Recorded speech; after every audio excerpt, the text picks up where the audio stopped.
Buenas tardes, buenas noches a todos los que nos acompañan y a los que nos acompañen después a través de la grabación.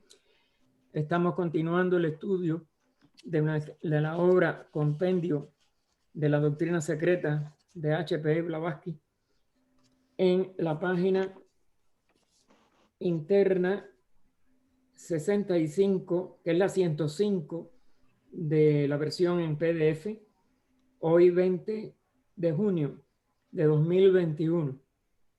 Y en el párrafo que comienza decía el doctor Draper: hay una beatitud y un poder más allá de nosotros mismos que vienen en ayuda de aquellos que están preparados para recibirlos.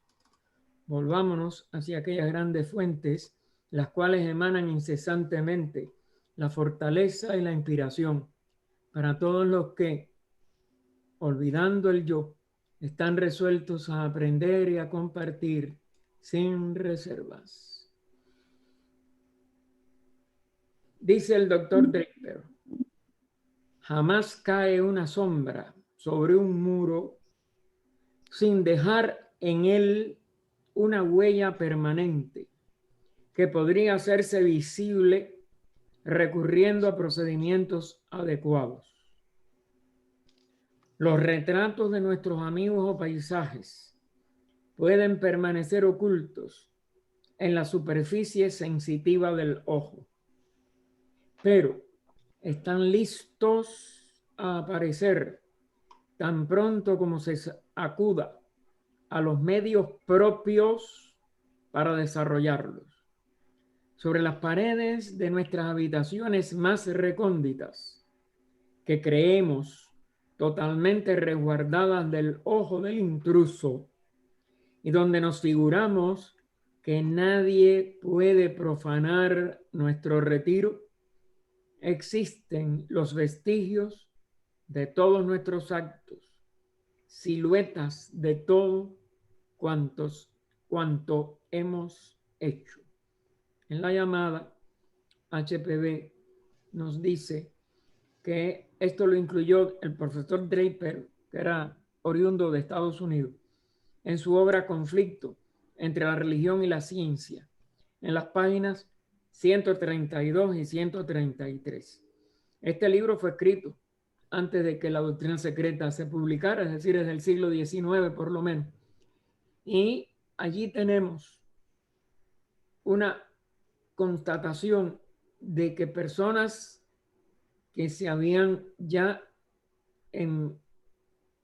convertido en verdaderos investigadores, tanto de la ciencia como de estos conflictos que él veía entre los antiguos, pero que él respetó en muchos aspectos, por eso su obra es muy seria. Y HPB, aunque sabía que él no era un ocultista, se daba cuenta de la sinceridad de este investigador, pues preconizó algo que, aunque hoy todavía totalmente, y yo creo que por mucho tiempo, mientras no seamos mucho más avanzados evolutivamente, no pueda estar al alcance de toda persona o a la capacidad para convertirla en algo mecánico, en algo material, es decir, que tenga un medio mecánico de reproducción de todas estas imágenes, de todos estos hechos, de todas estas expresiones de la vida en la manifestación en este mundo físico.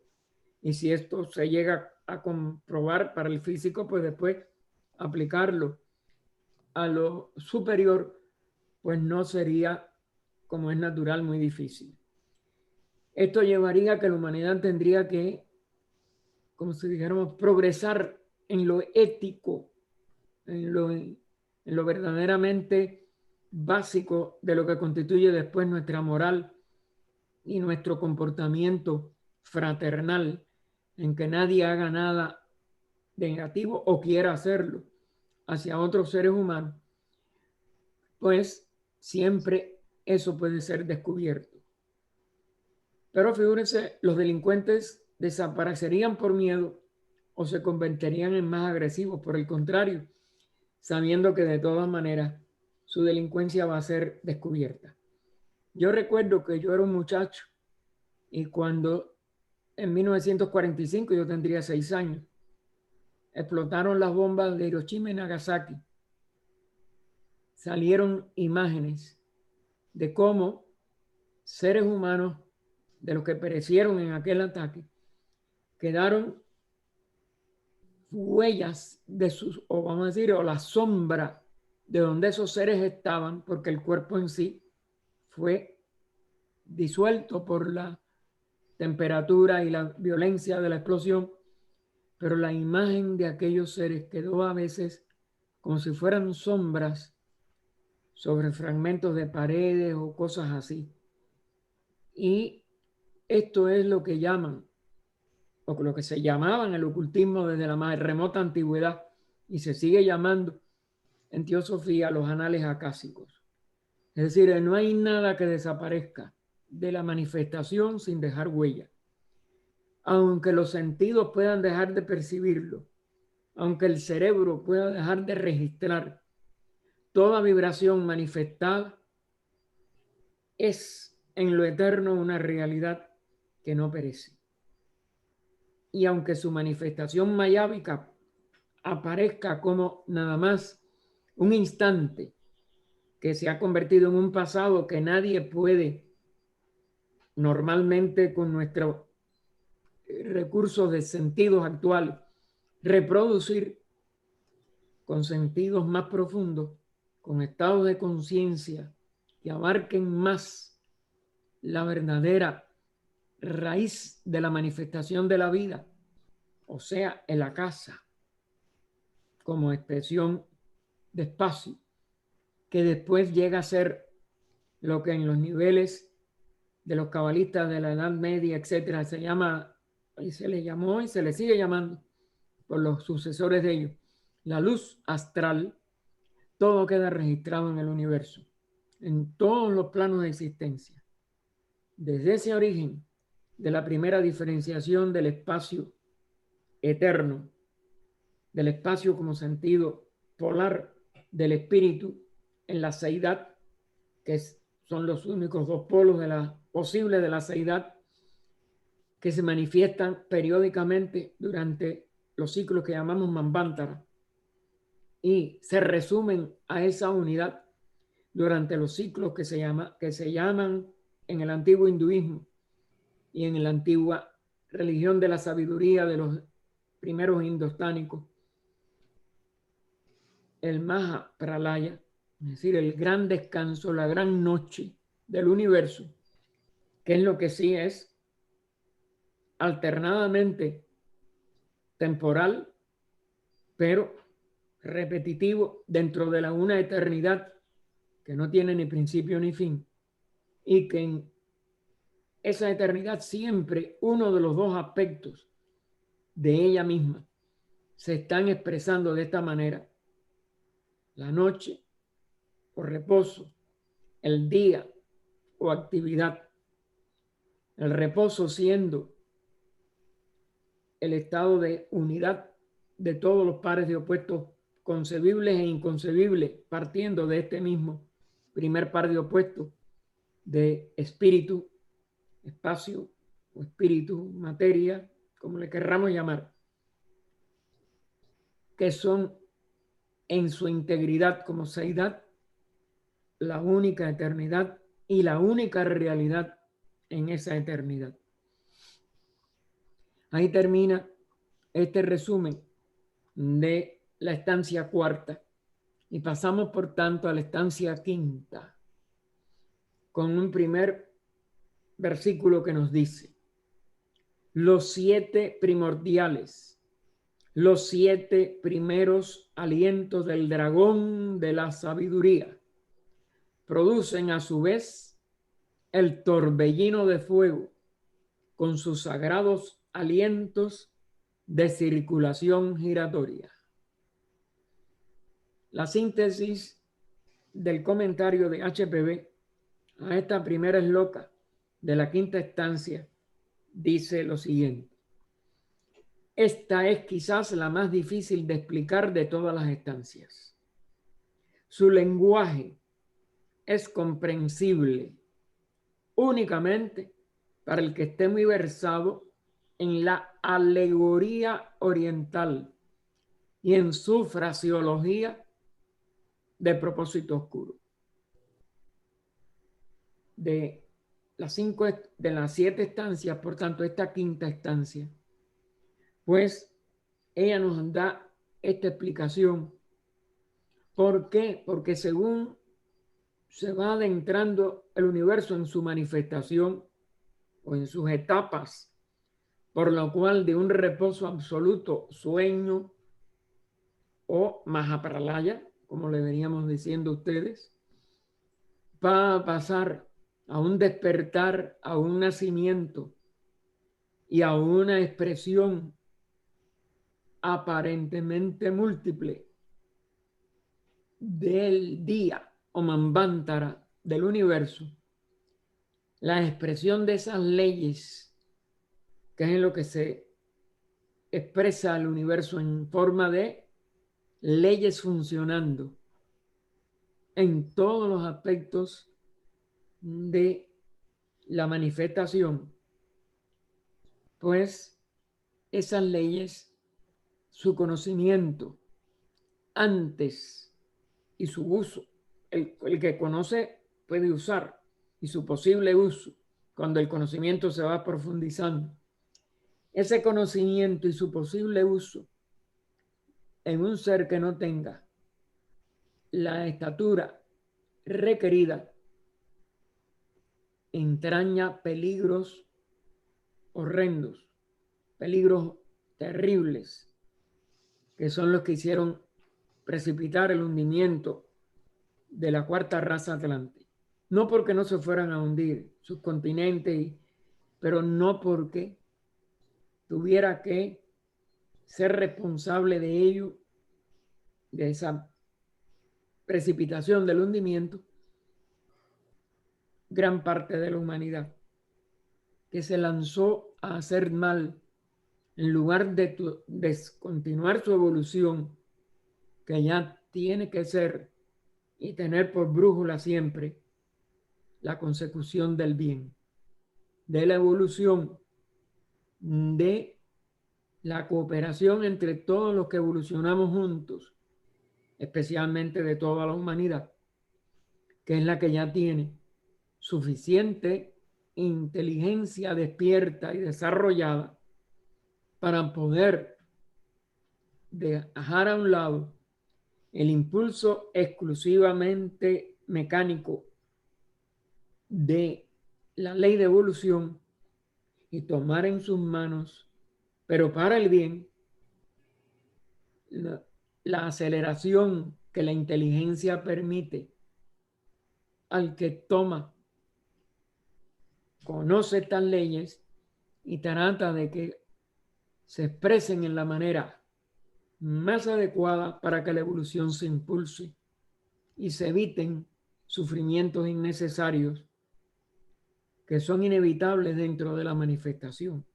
La manifestación tiene todas estas variantes de expresiones de lo positivo o placentero o útil o amoroso o de unidad, y aquellas expresiones que van a parecer dolorosas porque no expresan esa intención y ese impulso del progreso, de la cooperación, de la unidad entre todos los factores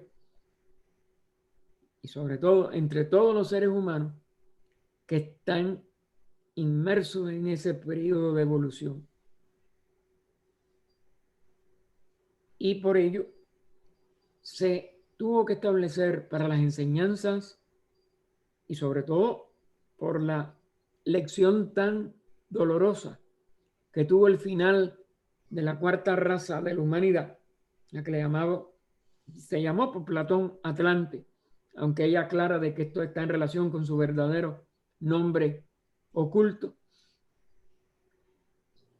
Se se tomó la precaución de encerrar estas enseñanzas en alegóricas, palabras, frases, ideas envueltas en una serie de protecciones contra miradas, contra mentes, contra expresiones que son inteligentes pero que no están completas, que no podían darle o no podían tenerse la certeza de que se le diera el buen uso que ese conocimiento pueda llegar.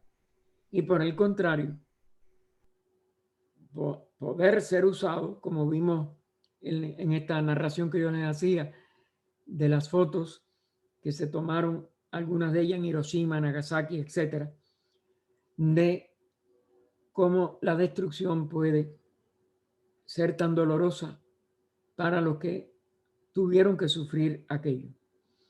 Y entonces, esa alegoría, ese sistema de alegorías, ese sistema de fraseologías oscuras, pues fueron un remedio que hay que seguir usando hasta que la humanidad no pueda caer de nuevo en esas erróneas aplicaciones del conocimiento de las leyes del universo. Pregunta entonces HPV, ¿creen los ocultistas como en todos estos constructores, lipicas e hijos de la luz como entidades o no son más que meras fantasías? Ya hemos hablado desde la estancia cuarta que a este proceso que del despertar que se trata de describir en la tercera estancia, pero sobre todo en la multiplicación de expresiones que aunque sean en cierto sentido mayábicas, es decir, que conllevan una apariencia que cubre gran parte de la realidad, porque la realidad no tiene diferencia y estas aparecen como diferencias, pues se hablaba de estos constructores, que también se les da el nombre de lipicas en la literatura antigua, hijos de la luz, porque son los que proceden de esa luz, que es parte de lo que está desde el Génesis, hágase la luz, que está también en el Evangelio de San Juan. Y entonces, esas expresiones múltiples, a la que entonces ella, entre comillas, cita aquí con estos tres tipos de nombres, sobre todo, constructores, lipicas, hijos de la luz, ¿son entidades o son meras fantasías? Esa pregunta se ha hecho no solo a HPV, a todos los que hayan tenido que ver con esta enseñanza de la formación de un universo, de la manifestación de la inteligencia inherente a esa expresión y formación y manifestación del universo, sino a todo el que se tope con cualquiera de estas enseñanzas, porque enseguida, bueno, pero ¿qué son? Son entidades, son dioses, es el mismo Dios de los moniteístas, etcétera. A esto contesta claramente, como es natural, el ocultista, que es el que puede contestar claramente. Tras la concesión debida a la imaginería de poderes personificados, tenemos que admitir la existencia de estas entidades si es que no queremos desechar la existencia también, ¿no?, de una humanidad espiritual dentro de la humanidad física. Es decir, si el ocultista es más que un nombre, es de verdad quien ha profundizado en lo que llamamos en la literatura antigua y en los conceptos de las civilizaciones antiguas, un verdadero ocultista, y por tanto una humanidad espiritual, un origen espiritual, no solo de la humanidad, sino de toda la manifestación que vemos en nuestro mundo físico y aún en mundos un poco más sutiles que el mundo físico. Claro que tenemos que aceptar que sí son los constructores, hijos de la luz e hijos nacidos de la mente, del primer rayo manifestado, del todo desconocido. Constituyen la raíz misma del hombre espiritual. Es decir, esta sería el resto de la respuesta. O no existe espiritualidad, o no existe, o no existimos nosotros mismos, porque el ocultista, claro que forma parte todavía de la humanidad, a no ser que sea un adepto, que ya es miembro de la jerarquía que rige a la humanidad, pero ocultista aquí como estudiante todavía, como un seguidor o un continuador de la filosofía antigua, de los grandes instructores de la humanidad que reconocen las grandes tradiciones orientales, porque Oriente fue el que mantuvo esto vivo, en Occidente quedó opacado, aunque parece que siempre quedaron algunos seguidores o expresiones de los primeros seres más espirituales de cada una de nuestras civilizaciones aquí en Occidente,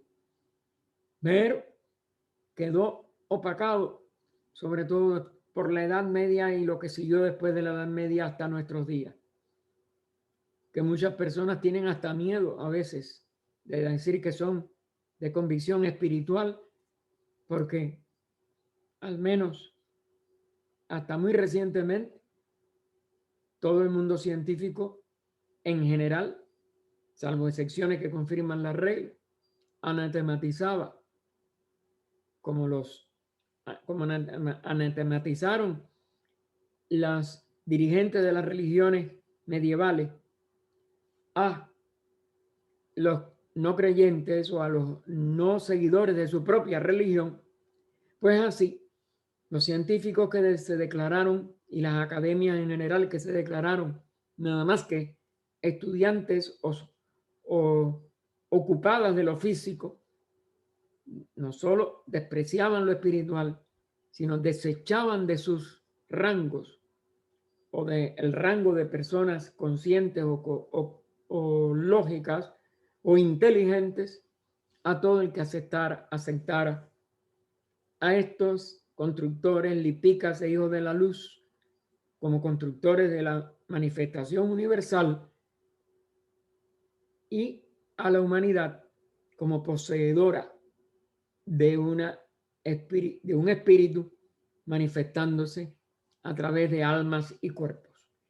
Así que la imagen misma que hay que tener de cómo se manifiestan estos constructores, lipicas, hijos de la luz, etcétera, que es la condición esencial de una entidad, no significa de que todas tuvieran cuerpo físico, como lo tiene la humanidad, pero sí es compatible y es necesario para aceptar que como humanidad hay algo espiritual dentro de nosotros que nos expresamos como una humanidad física.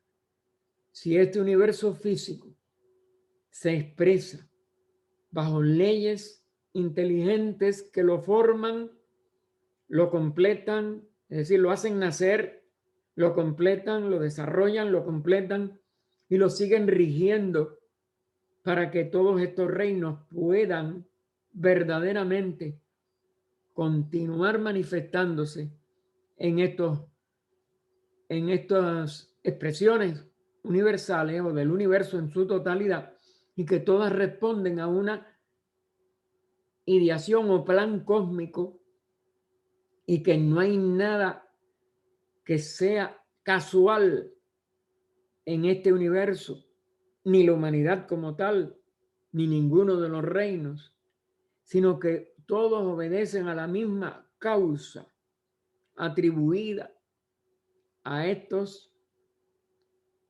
constructores que surgen desde ese primer rayo de luz que vimos entre las estancias tercera y cuarta.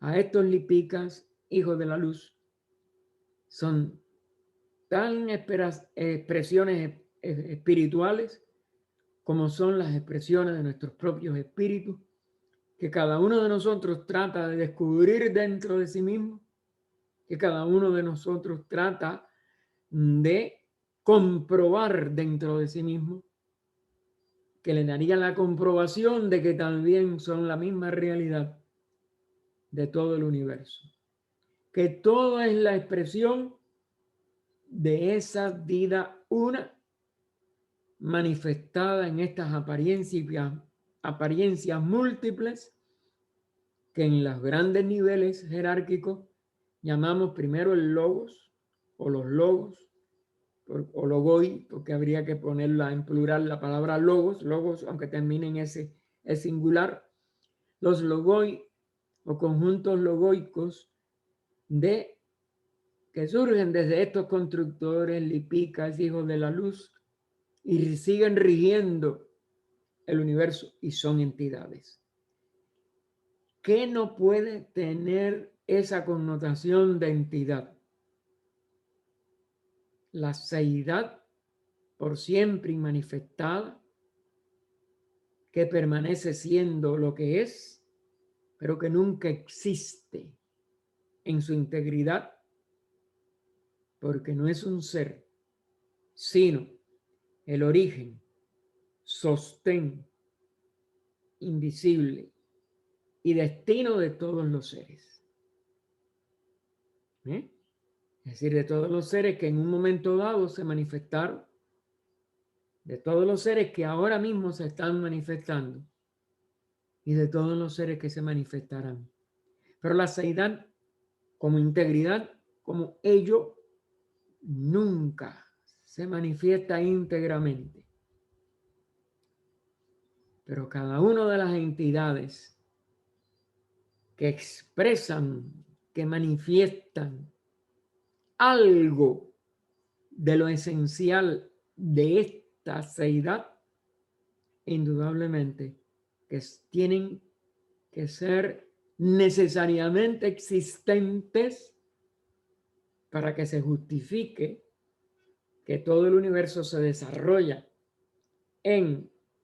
desde la seidad para retornar a reposar en esas mismas seidad, porque si no, no habría inteligencia en la expresión de las mismas leyes, por mucho que las penetraran, no tendrían una inteligencia final. Sería algo que nosotros le agregaríamos artificiosamente desde nuestra mente. Así que este párrafo que está entre comillas aquí de HPB, deben ustedes tratarlo de estudiar y volver a estudiar, porque es la base inconmovible de lo que es toda la teosofía, toda verdadera espiritualidad y todo verdaderamente importante estudio que nos lleve a conocer de dónde hemos venido, en dónde y por qué estamos aquí, hacia dónde volvemos o regresamos desde el existir a la esencia de lo que somos, que no es un ser, sino esa seidad por siempre manifestada, absoluta, incognoscible al nivel de la mente al menos. Pero como ella dice en el final del premio, pero inefable. Y continúa el comentario de HPB. A menos que queramos creer en el dogma antifilosófico de un alma especialmente creada para cada nacimiento humano y que desde Adán, que es un nombre colectivo y figurativo, alegórico de la humanidad en su integridad. Nuevas provisiones de almas fluyen diariamente. Tenemos que admitir las enseñanzas ocultas. Es decir, que o se crea un alma para cada ser humano diario, cada vez que nace, cada vez, y que no sabemos de dónde viene y tampoco podemos imaginar a dónde va, o aceptamos esta realidad de que la seidad o desde la seidad emanan estas entidades, estas jerarquías, que en todas en conjunto son la misma unidad. No hay nada que rompa la unidad de nada, aunque la ley del Maya, la ley de las apariencias, que me gusta llamarle mejor que traducirlo por ilusión, porque la ilusión da ideas de fantasía y de algo inexistente. Y estos son expresiones aparentes, pero muy verdaderas, aunque existenciales, de esta seidad que ella misma no puede manifestarse porque sería imposible por su misma condición esencial de eterna y es decir, una sin segundo, una sin posibilidad de expresión como separación de ella misma, etcétera, sino que existe porque la conciencia de todos nosotros sí está fuera de esa seidad. La seidad nunca puede expresarse como un ser. Enseña la doctrina de los grandes adeptos, esta doctrina oculta o esotérica verdadera, pero que no tiene que ver con el título de la obra en ciertos aspectos. La obra es un resumen de la doctrina de estas jerarquías que gobiernan en la manifestación. Enseña la doctrina que para llegar a convertirse en un Dios divino y plenamente consciente, y ella enfatiza, sí, aún el más elevado, es decir, en los logos, los superlogos, como el nombre que le querramos dar, las inteligencias espirituales primarias, que es lo que nosotros llamamos en lenguaje teosófico las mónadas, tienen que pasar por la fase humana. Este es otro de los puntos fundamentales que en esta obra, aunque ella lo anuncia hasta cierto sentido y lo deja caer en Isis sin velo, la obra anterior y la única que ella escribió precediendo a esta obra, pues se le llama mónada. ¿Por qué? Por el sentido de la palabra griega monas, uno. Sigue siendo uno. En esto consiste la explicación del Maya, en que siendo una unidad aparece como infinito número de centros de conciencias múltiples, pero que son menos que un átomo. Aún un átomo ya es incompatible con la palabra mónada, porque no es todavía algo expresado en el espacio. Son puntos en la realidad, en la misma realidad o seidad, que se reflejan en su espacio cuando el espacio va a empezar a manifestarse como los átomos de todos los planos de la manifestación cósmica. Y cada una de ellas, tomada idealmente como separada, aunque no se separa, o la totalidad de esa mónada, no son nada más que esa humanidad,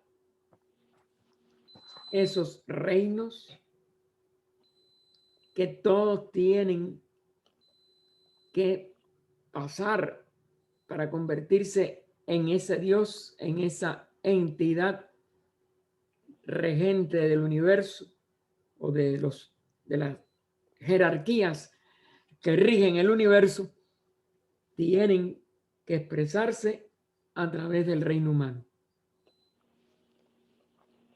que han alcanzado son las inteligencias. ¿Qué cosa es un ser humano?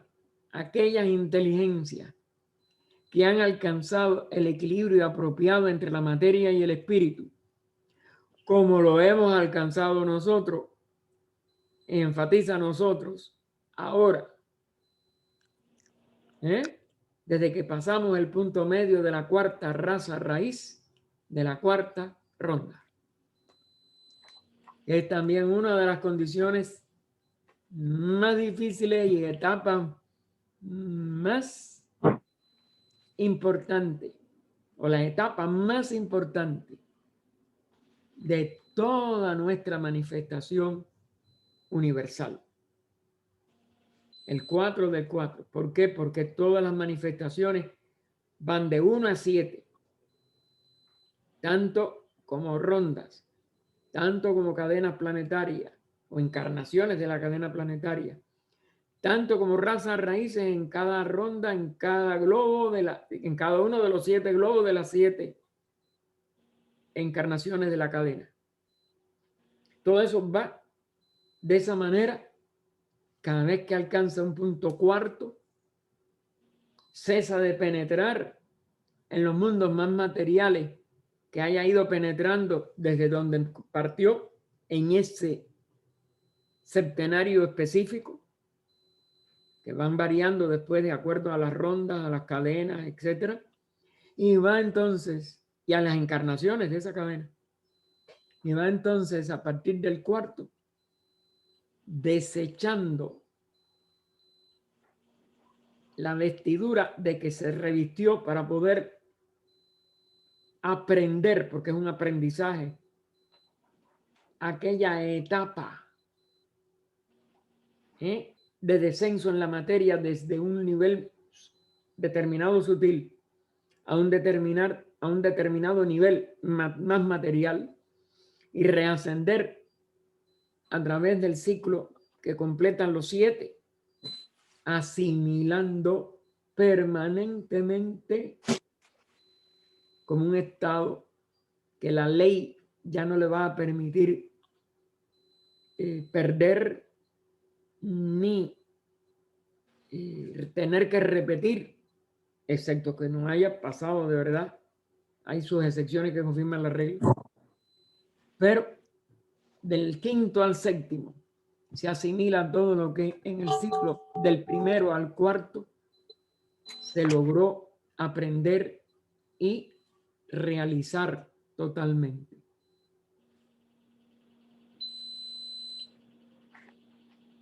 Si hay algún micrófono abierto, por favor me lo cierran porque veo hay como algo que pita. Cada entidad debe haber conquistado por sí misma, cada entidad debe haber conquistado por sí misma, es decir, cada mónada, volviendo a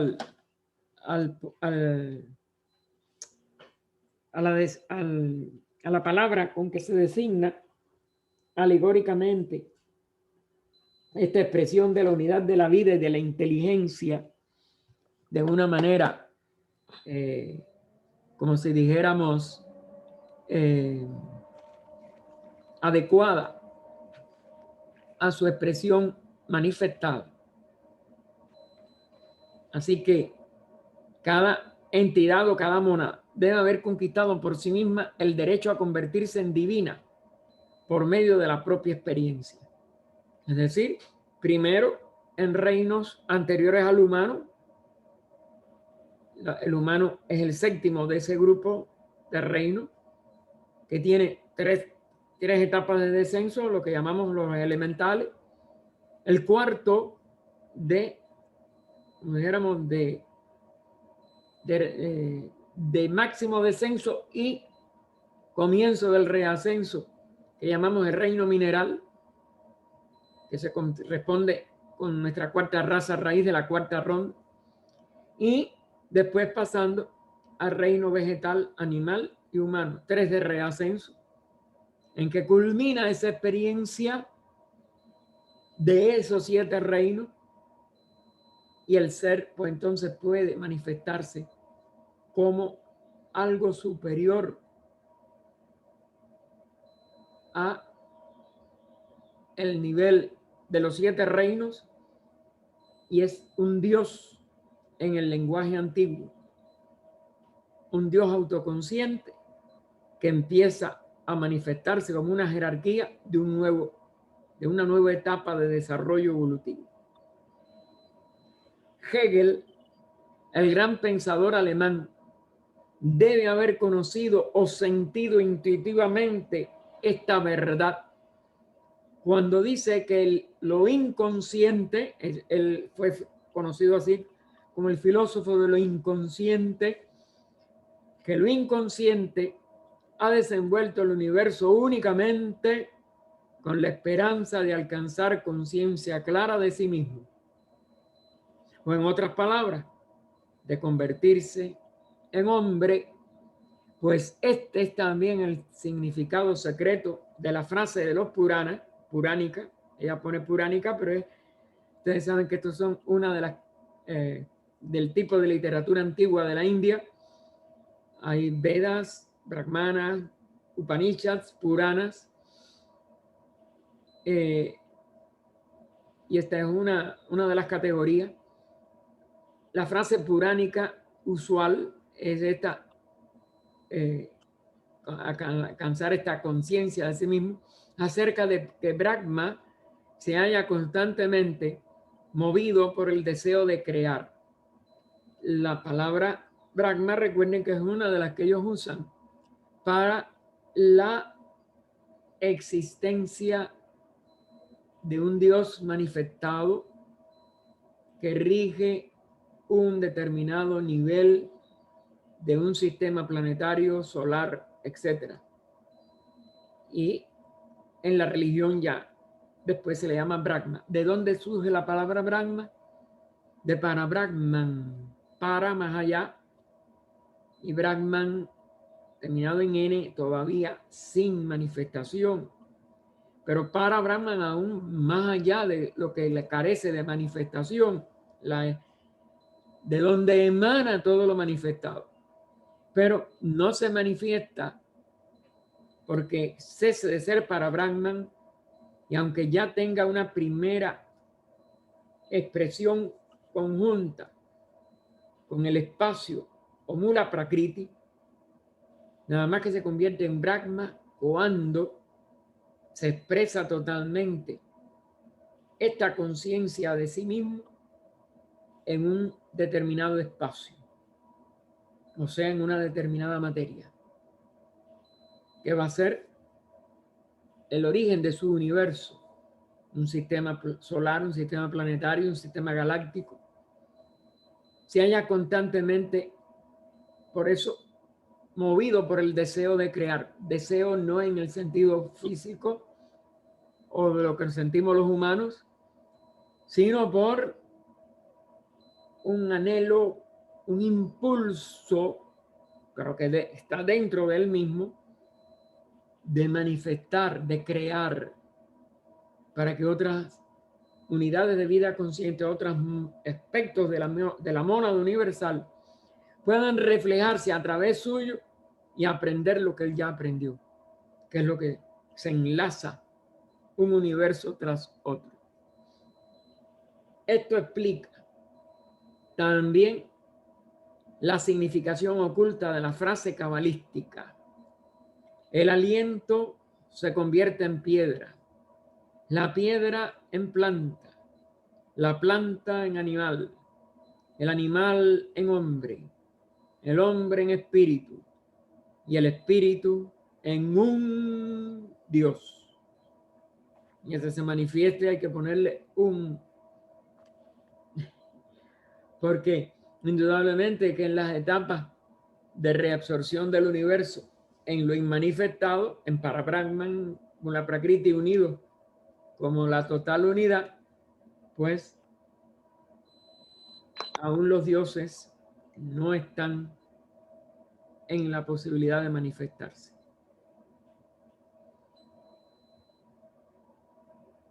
Los hijos nacidos de la mente, los rishis, los constructores, etcétera, ahí donde vienen todas estas designaciones, que al principio ya también incluyó lipicas, etc. Es decir, todos estos términos que se usan en las enseñanzas de las antiguas escuelas filosóficas, de las cuales todavía siguen funcionando 6 en la India, las 6 darshanas, que también se les llama, son las designaciones que ellos dan a la manifestación de todo lo que inteligentemente ya cumple una función jerárquica toda, son de jerarquías de seres, que nosotros llamamos dioses, pero no que un dios sea una cosa, una mónada particular. Eso nada más que se aplica al nivel humano.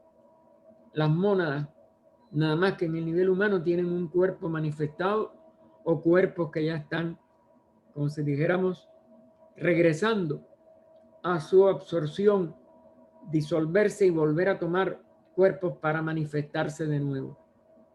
Todo eso está encerrado en estas enseñanzas, y todas ellas son, mientras dura una manifestación, jerarquías de seres o almas grupales de seres, y la humanidad, la expresión individual de este tipo de conciencia como un ser separado individualmente en apariencia. Vuelvo a insistir. Así que los hijos nacidos de la mente, los rishis, los constructores, etcétera, ahí tienen todas las palabras que ustedes quieran de lo manifestado, fueron todos ellos hombres.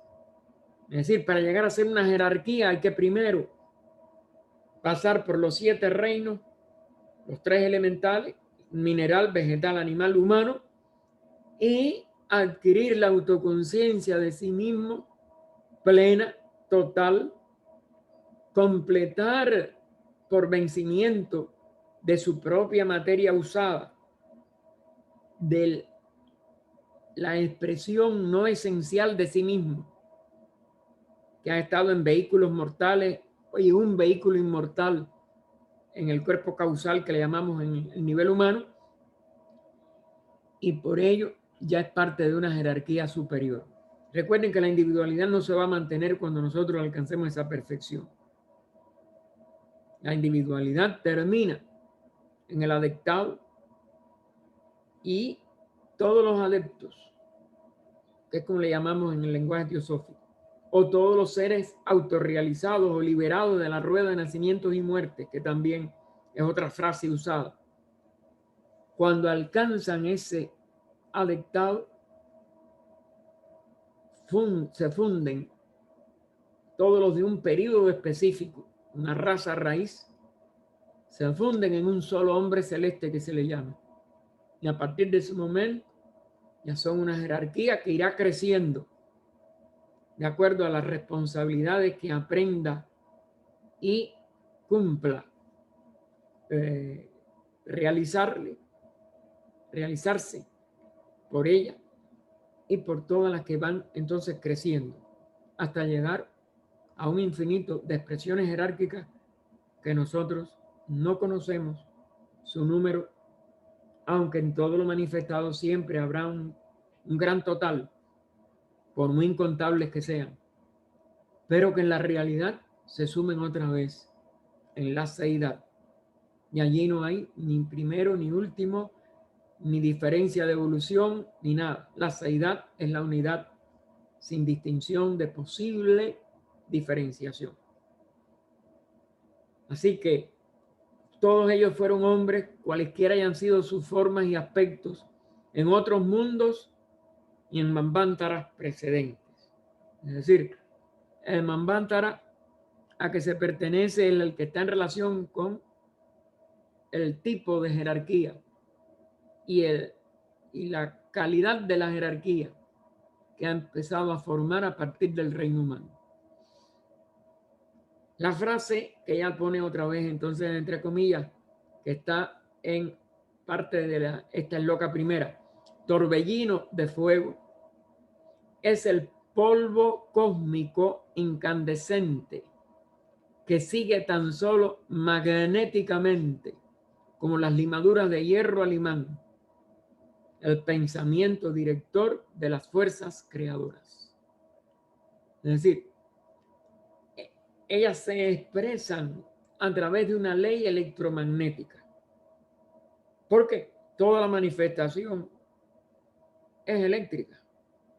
Tiene una energía positiva, la electricidad de polo activo, lo que de verdad como espíritu guía inteligentemente el impulso eléctrico, que enseguida, como es natural, a la vez que se manifiesta, no se puede manifestar un polo sin el otro. El polo magnético o la contrapartida magnética de ese polo positivo o activo se expresa en el espacio. Es decir, el espacio se magnetiza. Y ese magnetismo es lo que llamamos el campo magnético, donde esa electricidad trabaja. Y entonces ya compara con una cosa que es vamos a decir, la expresión más física que nosotros tenemos del funcionamiento de la electricidad y su campo magnético. La atracción de las limaduras de hierro por la piedra que llamamos magnesio o imán, o un metal magnetizado para que cumpla las funciones de ese imán. Y por eso es gobernado por la inteligencia, pensamiento director. Él, como ya le pone aquí, pero es lo mismo. Es la inteligencia de las fuerzas creadoras.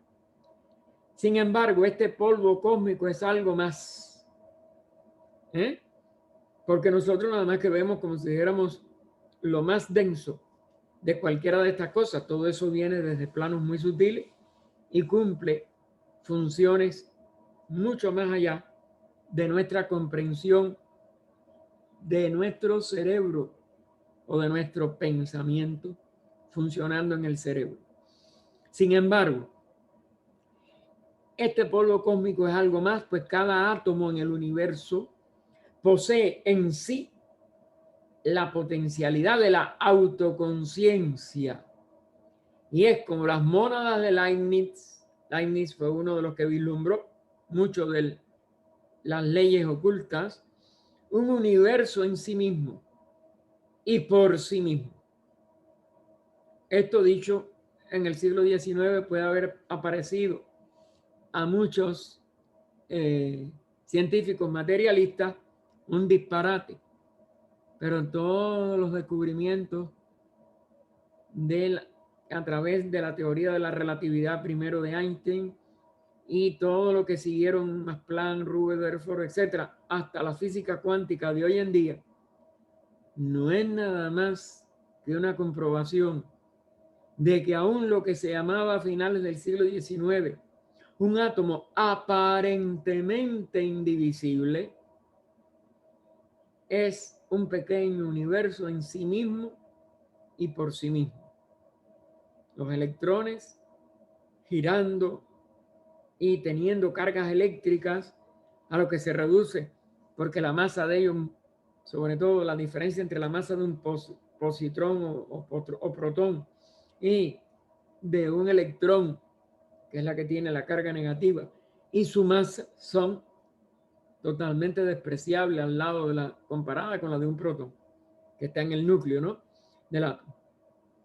Y entonces nos da una frase que para muchos del siglo XIX quizás también habría sido hasta una blasfemia si eran cristianos creyentes. Es un átomo y un ángel.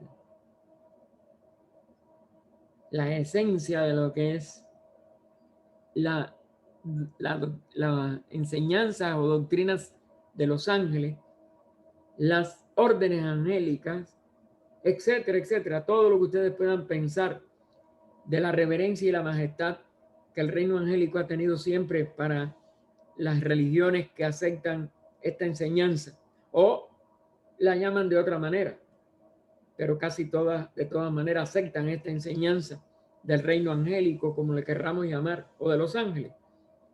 Pues vemos que son idénticos al átomo y que el átomo es idéntico a un ángel. Porque tiene dentro de sí toda la vida y por tanto toda la posibilidad de conciencia y autoconciencia o potencialidad de ella, que nosotros vemos en cualquiera de nosotros mismos, en cualquiera de las concepciones divinas o en cualquiera de los reinos y de las enseñanzas de cualquier otro nivel de expresión de la vida en la forma. El segundo esloka nos dice: ellos nacen de él, el mensajero de su voluntad. El Tsiyu se convierte en Fohat, el hijo veloz de los hijos divinos, cuyos hijos son los Lipika. Lleva mensajes circulares. Es decir, este Fohat, que es hijo veloz de los hijos divinos, acuérdense los 7 de la estancia anterior, o estancias anteriores, porque ya hemos venido hablando desde la 4ª, si mal no recuerdo, pues tienen también sus hijos, los Lipika. Llevan mensajes circulares, este hijo veloz, y todo lo que se manifieste después, como es natural, sigue esta misma ley. Entonces, Fohat, que es la primera expresión de esta luz divina, de esta conciencia, es el corcel. Es decir, es la esencia de este correr, de este movimiento, de este hijo veloz. Y el pensamiento es el jinete. Es decir, la inteligencia es la que guía a este corcel, que es esta electricidad universal o foja. Y aclara en un paréntesis: esto es, se halla bajo la influencia del pensamiento director de ellos. El corcel se halla bajo la influencia directora de este pensamiento de ellos, de todos estos Lipika, de todas estas expresiones aparentemente diversas de la misma unidad. Continúa: él atraviesa como el rayo las nubes de fuego, nieblas cósmicas. Recuerden que ya tuvimos ya toda una serie de enseñanzas sobre esto, que es lo que llamaban, o lo que llaman yo creo que lo siguen llamando muchos astrónomos, las nebulosas, que son las primeras, como dijéramos, movimientos objetivos de lo que van a ser todas las constelaciones. Da 3 y 5 y 7. 3, 5 y 7 pasos a través de las 7 regiones superiores y de las 7 inferiores, el mundo que va a ser. Alza la voz y llama a las chispas innumerables, los átomos, y las reúnes. Aquí hay todo un proceso de aparente complejidad de todo el universo. Déjenme ver. Vamos, aunque sea, a leer el epígrafe A. Volveremos a esto, no hay posibilidad de seguir adelante, pero aunque sea de esta segunda esloka, vamos a ver el inciso A. Ellos nacen de él, el mensajero de su voluntad. HPB explica: esto representa a los 7 primordiales. Que es lo que primero se desenvuelve del 3. Recuerden que es el 0 o la seidad absoluta total, no tiene número, y después el 1 se convierte en 2, el diámetro, y ese diámetro inmediatamente establece el 3. Pero las correspondencias entre todos los 3 es el 7. Aunque pasa por un número muy importante que es el 5, que está en el inciso B, que lo veremos la semana que viene. Entonces, los 7 primordiales usando como baján suyo, su vehículo o el sujeto manifestado, que se convierte en el símbolo del poder que le dirige. El vehículo suyo, por eso es el que corre, el jinete, la fuerza, es Foja, llamado en consecuencia el mensajero de la voluntad de ellos, el torbellino de fuego, porque es desde la luz se convierte en un fuego. No es nada más que son pasos de esta expresión del espíritu y su aparente multiplicidad, pero siempre moviéndose en torbellino, como todo en el universo. Son circular, vamos a decir, o formas de movimiento circular en esferas muy cercanas a la expresión de un círculo, aunque sean con ciertas expresiones de diferencia, etc. Hasta ahí podemos llegar. Continuaremos entonces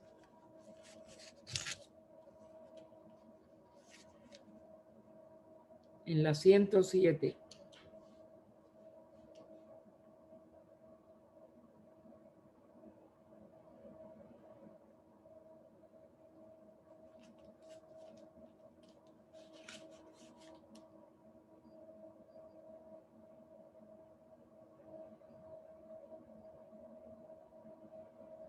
La próxima semana, inciso B.